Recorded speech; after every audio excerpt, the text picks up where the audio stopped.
Très ravi de vous retrouver, mesdames et messieurs. Bon après-midi à toutes et à tous et bienvenue dans ce flash d'information sur Bamako News TV.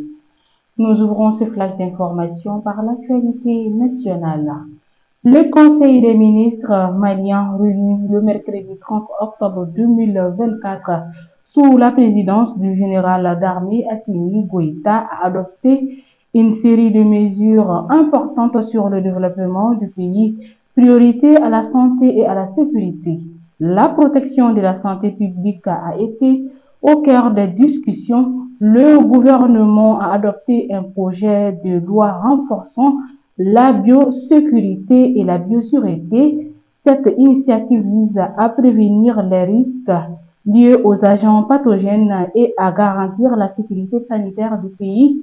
L'éducation et la formation des jeunes ont également été au centre des préoccupations. Le lancement de la deuxième cohorte du programme à l'école de la citoyenneté témoigne de la volonté du gouvernement de former des citoyens responsables et engagés. De plus, la participation de 50 étudiants maliens au 22e concours d'agrégation de médecine humaine souligne l'importance accordée à l'excellence académique. Le gouvernement a annoncé l'organisation du premier Salon national de l'emploi, une initiative visant à faciliter l'insertion professionnelle des jeunes et à soutenir l'entrepreneuriat. Toujours au Mali, le mercredi 30 octobre 2024, le commissariat à la sécurité alimentaire de la République du Mali a organisé la cérémonie solennelle de transfert de 117,3 tonnes d'huile de tournesol achetées grâce à la contribution du donateur de la Fédération de Russie du Fonds du Programme alimentaire mondial des Nations Unies.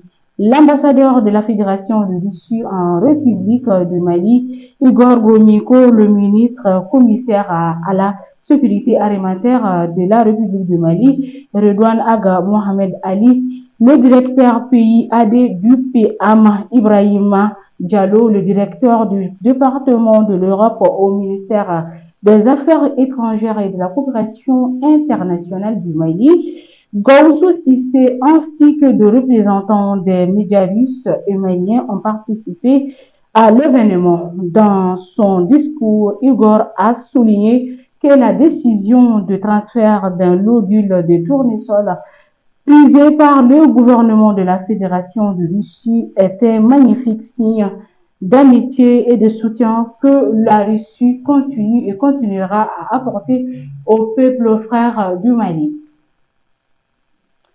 La générosité du Royaume d'Espagne envers notre pays vient de nouveau de se manifester avec une importante contribution de 3 millions d'euros, environ 1,9 milliard de francs CFA, octroyés à travers le programme alimentaire mondial pour soutenir les populations nécessiteuses. La remise du chèque a eu lieu hier dans les locaux du commissariat à la sécurité alimentaire, l'occasion pour le gouvernement, à travers le commissaire à la sécurité alimentaire, d'adresser à la coopération espagnole ses remerciements et sa reconnaissance à l'endroit de ce partenaire éminemment stratégique du dispositif national de sécurité alimentaire. Pour le commissaire à la sécurité alimentaire, Redouane Aga Ali Mohamed, l'aide qu'apporte régulièrement l'Espagne à notre pays, tant sur le plan bilatéral que multilatéral, favorise le développement socio-économique et renforcer la capacité de résilience des communautés vulnérables. Le mercredi 30 octobre 2024, un camion citerne transportant 55 000 litres de gazole s'est brutalement renversé sur l'échangeur de Ducoroni Para, suscitant une vive inquiétude quant à un potentiel incendie. Les sapeurs-pompiers arrivés en force sur les lieux ont rapidement mis en place un périmètre de sécurité et procédé au refroidissement de la citerne pour éviter le pire. Une opération délicate qui a mobilisé d'importants moyens et duré plusieurs heures. Les autorités appellent à une plus grande vigilance des transporteurs de matières dangereuses.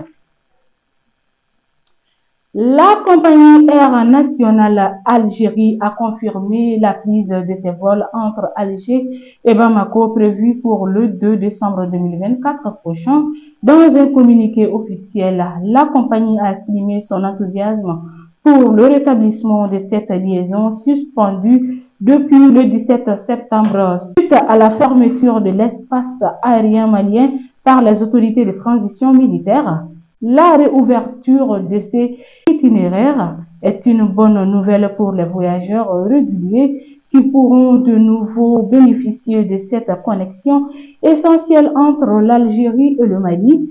Cette prise marque également un signe positif dans les efforts des autorités maliennes pour stabiliser la situation, de rouvrir le pays au trafic international. Au-delà de l'aspect pratique pour les voyageurs, la reprise des vols devrait favoriser les échanges commerciaux entre les deux pays, dynamisant ainsi les secteurs du commerce et du tourisme.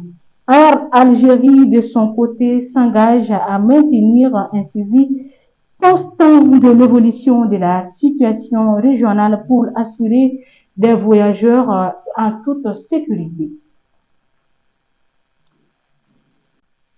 Un total de 12 militaires centrafricains déserteurs de la rébellion ont regagné de nouveau les rangs des forces armées centrafricaines après près de 4 ans dans la coalition des patriotes pour le changement, constaté Zéuya mardi à Bangui, capitale centrafricaine.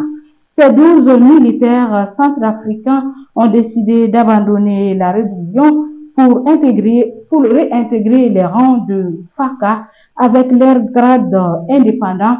Ils étaient membres du CPC, œuvrant près de Bossangoa, chef-lieu de la préfecture de l'Ouham, a annoncé l'état-major des FACA.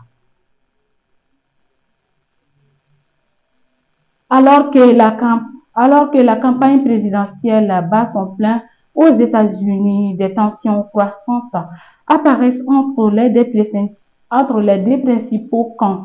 Joe Biden, actuellement la cible des critiques, fait face à des accusations de racisme lancées par Donald Trump de ses partisans après avoir utilisé des termes jugés péjoratifs lors d'un appel vidéo. Cette polémique vient enflammer un climat politique déjà tendu où chaque mot des candidats est scruté par des électeurs.